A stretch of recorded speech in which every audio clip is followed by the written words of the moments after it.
ही शरण में जाना चाहिए। सभी देवतागण और भगवान ब्रह्मा बिना विलंब किए वैकुंठ पहुंचते हैं और माता लक्ष्मी तथा विष्णु को प्रणाम करते हैं।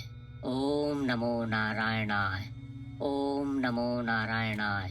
परंतु भगवान विष्णु को योग निद्रा में देखकर सभी देवता विचलित हो जाते हैं और ब्रह्मा से कहते हैं, भगवान विष्णु तो योग निद्रा में लीन है, अब कौन हमारे और समस्त भूमंडल की रक्षा करेगा?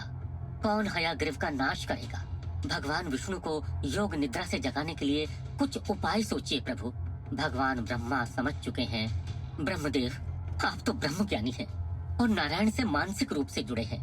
उनकी इस लीला का कारण तो आप खुद ही उनसे पूछ सकते हैं। ये सुनकर ब्रह्मदेव मुस्कुराए और अपनी आंखों को बंद कर और भगवान विष्णु का ध्यान करने लगे। जब वो ध्यान से बाहर आए तो उनके मुख पर आनंद की छटा बिखरी हुई थी। सभी देवता ब्रह्मदेव को प्रसन्न चित्त देखकर हैरान हैं। ब्रह्मदेव, यहाँ हमारे प्राण संकट में हैं और आप प्रसन्न हैं? देवताओं ने अपनी निराशा व्यक्त करते हुए कहा, मैं प्रसन्न हूँ क्योंकि भगवान नारायण की अद्भुत लीला का दर्शन इस विश्व को होने वाला है। ऐसी लीला जिसे आज तक किसी ने न देखा न सुना, ऐसी लीला जो इस संसार को हमेशा के लिए बदल कर रख देगी। ब्रह्मदेव की बातें सुन देवता हैरान थे, परंतु अधीरता में विवेक कहाँ काम करता है, इसलिए उन्हें कुछ समझ नहीं आ रहा था। तभी एक देवदूत हांफता हुआ भाग कर आया। महाराज इंद्र, महाराज इंद्र, दुष्ट हयाग्रीव ने स्वर्ग पर आक्रमण कर दिया है, जल्दी चलिए वरना वो सब कुछ खत्म कर देगा। ये सुन सभी देवता विचलित हो उठे और उन्होंने ब्रह्मदेव से कहा, ब्रह्मदेव, अगर अब भगवान विष्णु ने कुछ नहीं किया तो हम सबका अंत निश्चित है। ब्रह्मदेव ने कहा, देवराज, आप जाकर हयाग्रीव को स्वर्ग में घुसने से रोकिए। मैं भगवान नारायण को अपनी योग शक्ति से जगाकर उन्हें आपकी सहायता के लिए प्रेरित करता हूँ।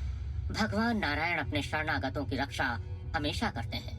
ब्रह्मा का आश्वासन लेकर देवता हयाग्रीव को रोकने निकल जाते हैं। देवताओं के जाते ही ब्रह्मा ने भगवान नारायण पर अपनी योग शक्ति का उपयोग कर उन्हें योग निद्रा से जगा दिया।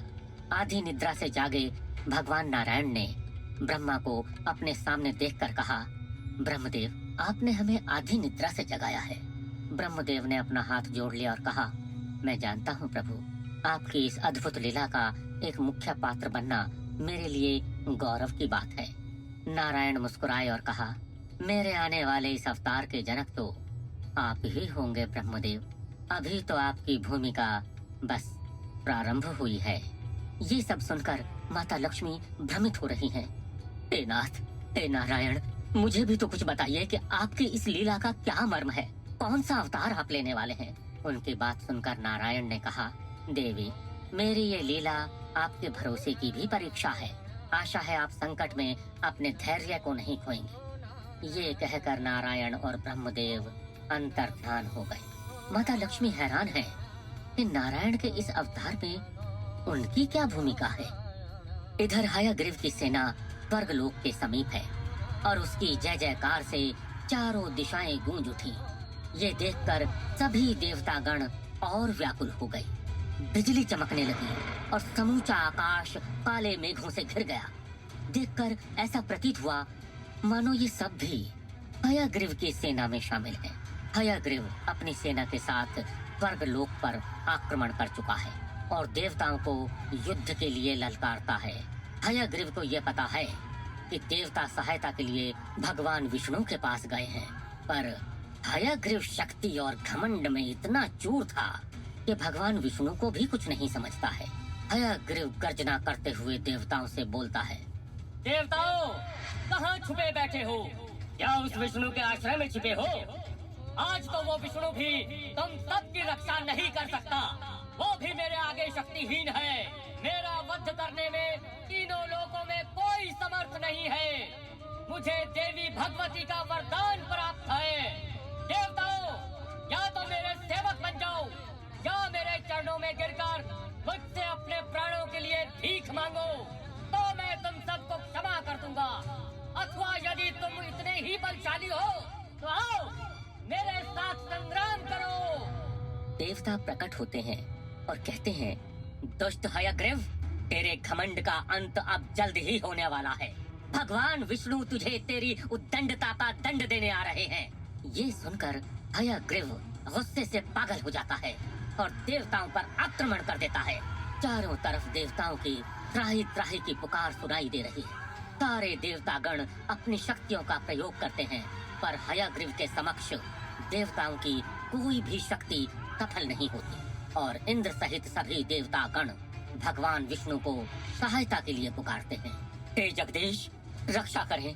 हे भगवान विष्णु, हम सभी पर कृपा करें। तभी भगवान विष्णु प्रकट होते हैं। भगवान विष्णु को उनके वास्तविक रूप में देखकर सभी देवतागण आश्चर्यचकित रह जाते हैं। सभी देवता आपस में बातचीत करते हैं कि भगवान ब्रह्मा जी के कथन के अनुसार भगवान विष्णु को हयग्रीव के वध हेतु अवतार लेना था, किंतु भगवान विष्णु तो अपने वास्तविक रूप में प्रकट हुए हैं। कहाँ है भगवान का अवतार? कौन है उनका अवतार? कब आएगा? और कई प्रश्न उनके मन में चल रहे हैं। भगवान विष्णु को अपने सामने देखकर हयग्रीव ठहाका लगाकर हंसता है और भगवान विष्णु का उपहास करते हुए बोलता है, विष्णु, आखिर तुम्हें आना ही पड़ा। तुम भी मुझे परास्त नहीं कर सकते, क्योंकि मैं तुमसे भी अधिक बलशाली हूँ। यदि तुम स्वयं चाहो तो मेरी सेवा में आ जाओ, क्योंकि मैं हूँ इस जगत का स्वामी। मैं ही निर्माण करता, मैं ही पालन करता और मैं ही संहारक करता हूँ। इसलिए तुम मेरी शरण में आओ। और फिर ठहाका लगाकर हंसने लगता है।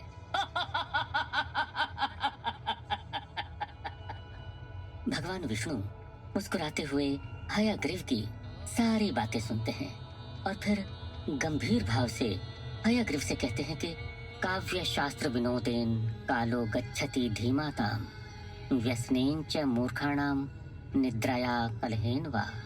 अर्थात बुद्धिमान लोग काव्य शास्त्र का अध्ययन करने में अपना समय व्यतीत करते हैं, जबकि मूर्ख लोग निद्रा, कलह और बुरी आदतों में अपना समय बिताते हैं। हे अज्ञानी, तुम भी अज्ञानता से ज्ञानता के प्रकाश की ओर जाओ, कुमार्ग से सन्मार्ग की ओर जाओ। तुम्हारी कुबुद्धि ने तुम्हारे विचार करने की शक्ति को हर लिया है और ये तुम्हें नाश की ओर ले जाएगी। अब भी समय है हयग्रीव, तुम जहाँ से आए हो वहाँ को लौट जाओ। भगवान विष्णु के वचन सुनकर हयग्रीव फिर ठहाका लगाकर हंसता है और भगवान विष्णु को युद्ध के लिए ललकारता है और कहता है, विष्णु, तुम भी इन देवताओं की तरह भयभीत हो गए। अगर तुम स्वयं को शक्तिशाली मानते हो तो मेरे साथ संग्राम करो। और ये बोलकर हयग्रीव भगवान विष्णु के ऊपर अपने शस्त्रों से वार करता है, किंतु भगवान विष्णु अपने शस्त्रों से हयग्रीव के शस्त्रों को काट देते हैं और फिर भगवान विष्णु के भी शस्त्रों को हयग्रीव अपने शस्त्रों से काट देता है। ये देखकर भगवान विष्णु ने व्यंगात्मक भाव से हयग्रीव से पूछा, हयग्रीव, क्या तुम्हें धनुर्विद्या आती है? क्या तुम धनुर्विद्या में भी उतने ही निपुण हो जितने की शस्त्र विद्या में? ये सुनकर हयग्रीव का क्रोध बढ़ गया। उसने कहा, हाँ विष्णु, धनुर्विद्या में मुझसे कोई निपुण नहीं है। तीनों लोकों में धनुर्विद्या में मैं सबसे निपुण हूँ। मैं कैसे विश्वास करूँ कि तुम धनुर्विद्या में भी निपुण हो और तुमसे बेहतर तीनों लोकों में कोई नहीं? भगवान विष्णु ने हयग्रीव से पूछा। ये सुनकर हयग्रीव ने अहंकार के साथ कहा, विष्णु, मैं धनुर्विद्या की कोई भी परीक्षा देने के लिए तैयार हूँ। बताओ, मुझसे धनुर्विद्या में कौन युद्ध करेगा? इसके बाद भगवान विष्णु अपनी लीला दिखाते हैं और विशाल रूप में वहाँ पर अवतरित हो जाते हैं। ये देखकर हयग्रीव थोड़े आश्चर्य में पड़ जाता है। तभी भगवान विष्णु ने अपने विशाल रूप में कहा, हयग्रीव, तुम्हें मुझे यानी विष्णु को लक्ष्य करना है। क्या तुम ये कर पाओगे? ये सुनकर हयग्रीव अहंकार से हंस पड़ा और भगवान विष्णु पर धनुष बाण से निशाना लगाकर वार करने लगा। जब जब हयग्रीव भगवान विष्णु को लक्ष्य करके बाण चलाता, भगवान विष्णु लुप्त हो जाते। कभी पूर्व में, कभी पश्चिम में, कभी उत्तर में, तो कभी दक्षिण में। भगवान विष्णु प्रकट होते और जैसे ही हयग्रीव उनको लक्ष्य करके बाण चलाता, भगवान विष्णु फिर लुप्त हो जाते। और ये सब बहुत समय तक चलता रहा और अंत में हयग्रीव थक गया। और तब भगवान विष्णु हयग्रीव से बोलते हैं कि अगर हयग्रीव विश्राम करना चाहे तो कर सकता है, क्योंकि भगवान विष्णु स्वयं योग निद्रा से पूर्ण रूप से बाहर नहीं आए और वो भी अपनी योग निद्रा को पूर्ण करना चाहते हैं। हयग्रीव भगवान विष्णु की बात स्वीकार कर लेता है और एक पत्थर पर बैठकर विश्राम करने लगता है। इधर भगवान विष्णु भी अपने धनुष के सहारे अपनी योग निद्रा में चले जाते हैं। भगवान विष्णु और हयग्रीव को विश्राम करते देख इंद्र आदि देवतागण अचंभित हो जाते हैं और समझ में नहीं आता कि ये सब क्या घट रहा है। जहाँ विष्णु को हयग्रीव का वध करना था, वो योग निद्रा में चले गए। अब क्या होगा? कौन उनके समस्त भूमंडल की रक्षा करेगा?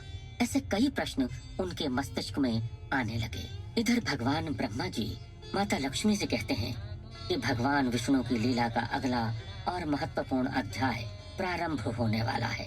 किंतु माता लक्ष्मी के मुख पर चिंता की रेखाएं दिखाई देने लगती हैं और जब ब्रह्मा जी उनसे इस चिंता का कारण पूछते हैं तो माता लक्ष्मी ब्रह्मा जी से बोलती हैं कि कहीं भगवान विष्णु को दिया वो श्राप सत्य तो नहीं होने वाला, और अगर वो श्राप सत्य हो गया तो इस भूमंडल पर पुनः प्रलय होगी, सब कुछ समाप्त हो जाएगा। और माता लक्ष्मी के गंभीर वचन सुनकर भगवान ब्रह्मा भी चिंतित हो जाते हैं। माता लक्ष्मी ये किस श्राप की बात कर रही हैं? ऐसा क्या होने वाला है जो पूरे विश्व को हिला देने वाला है? जानने के लिए सुनिए इस कहानी का अगला। ओम नमो नारायण। सुनते रहिए विष्णु पुराण और विलीन होते रहिए मेरे विष्णु में और आपके विष्णु में। सब्सक्राइब और लाइक कर दिया करें चैनल को, ताकि मेरा भी उत्साह बढ़ा रहे और हम इस सनातन संस्कृति, हिंदू संस्कृति को आगे बढ़ाते रहें निरंतर। यही मेरा मनोत्तव्य है और ये आपका भी होना चाहिए।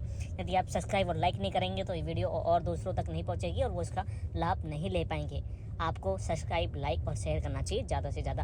यदि हम शेयर करेंगे तो हमारे द्वारा लोग इसको सुनेंगे, जिस तरह से आप सुन रहे हैं मेरे द्वारा। तो मैं चाहता हूँ आप भी दूसरे लोगों को ये शेयर करें, सब अपने सनातन संस्कृति वाले लोग इसको पढ़ सुनकर अपना हृदय से, संस्कृति से अपने आप को उन्नत कर सकें।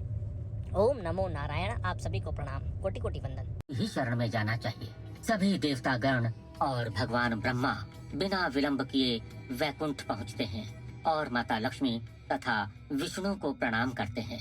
ओम नमो नारायणाय, ओम नमो नारायणाय।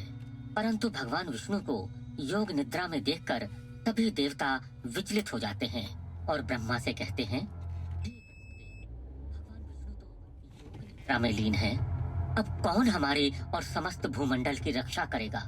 कौन हयग्रीव का नाश करेगा? भगवान विष्णु को योग निद्रा से जगाने के लिए कुछ उपाय सोचिए प्रभु। भगवान ब्रह्मा समझ चुके हैं, ब्रह्मदेव आप तो ब्रह्म ज्ञानी हैं और नारायण से मानसिक रूप से जुड़े हैं। उनकी इस लीला का कारण तो आप खुद ही उनसे पूछ सकते हैं। ये सुनकर ब्रह्मदेव मुस्कुराए और अपनी आंखों को बंद कर और भगवान विष्णु का ध्यान करने लगे। जब वो ध्यान से बाहर आए तो उनके मुख पर आनंद की छटा बिखरी हुई थी। सभी देवता ब्रह्मदेव को प्रसन्न चित्त देखकर हैरान हैं। ब्रह्मदेव, यहाँ हमारे प्राण संकट में हैं और आप प्रसन्न हैं। देवताओं ने अपनी निराशा व्यक्त करते हुए कहा, मैं प्रसन्न हूँ क्योंकि भगवान नारायण की अद्भुत लीला का दर्शन इस विश्व को होने वाला है।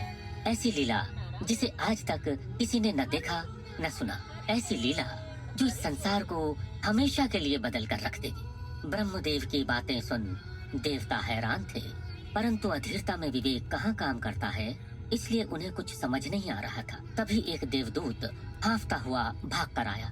महाराज इंद्र, महाराज इंद्र, दुष्ट हयग्रीव ने स्वर्ग पर आक्रमण कर दिया है, जल्दी चलिए वरना वो सब कुछ खत्म कर देगा। ये सुन सभी देवता विचलित हो उठे और उन्होंने ब्रह्मदेव से कहा, ब्रह्मदेव, अगर अब भगवान विष्णु ने कुछ नहीं किया तो हम सबका अंत निश्चित है। ब्रह्मदेव ने कहा, देवराज, आप जाकर हयग्रीव को स्वर्ग में घुसने से रोकिए। मैं भगवान नारायण को अपनी योग शक्ति से जगाकर उन्हें आपकी सहायता के लिए प्रेरित करता हूँ। भगवान नारायण अपने शरणागतों की रक्षा हमेशा करते हैं। ब्रह्मा का आश्वासन लेकर देवता हयग्रीव को रोकने निकल जाते हैं। देवताओं के जाते ही ब्रह्मा ने भगवान नारायण पर अपनी योग शक्ति का उपयोग कर उन्हें योग निद्रा से जगा दिया। आधी निद्रा से जागे भगवान नारायण ने ब्रह्मा को अपने सामने देखकर कहा, ब्रह्मदेव, आपने हमें आधी निद्रा से जगाया है। ब्रह्मदेव ने अपना हाथ जोड़ लिया और कहा, मैं जानता हूँ प्रभु, आपकी इस अद्भुत लीला का एक मुख्य पात्र बनना मेरे लिए गौरव की बात है। नारायण मुस्कुराए और कहा, मेरे आने वाले इस अवतार के जनक तो आप ही होंगे ब्रह्मदेव। अभी तो आपकी भूमिका बस प्रारंभ हुई है। ये सब सुनकर माता लक्ष्मी भ्रमित हो रही हैं। हे नाथ, हे नारायण, मुझे भी तो कुछ बताइए कि आपकी इस लीला का क्या मर्म है। कौन सा अवतार आप लेने वाले हैं? उनकी बात सुनकर नारायण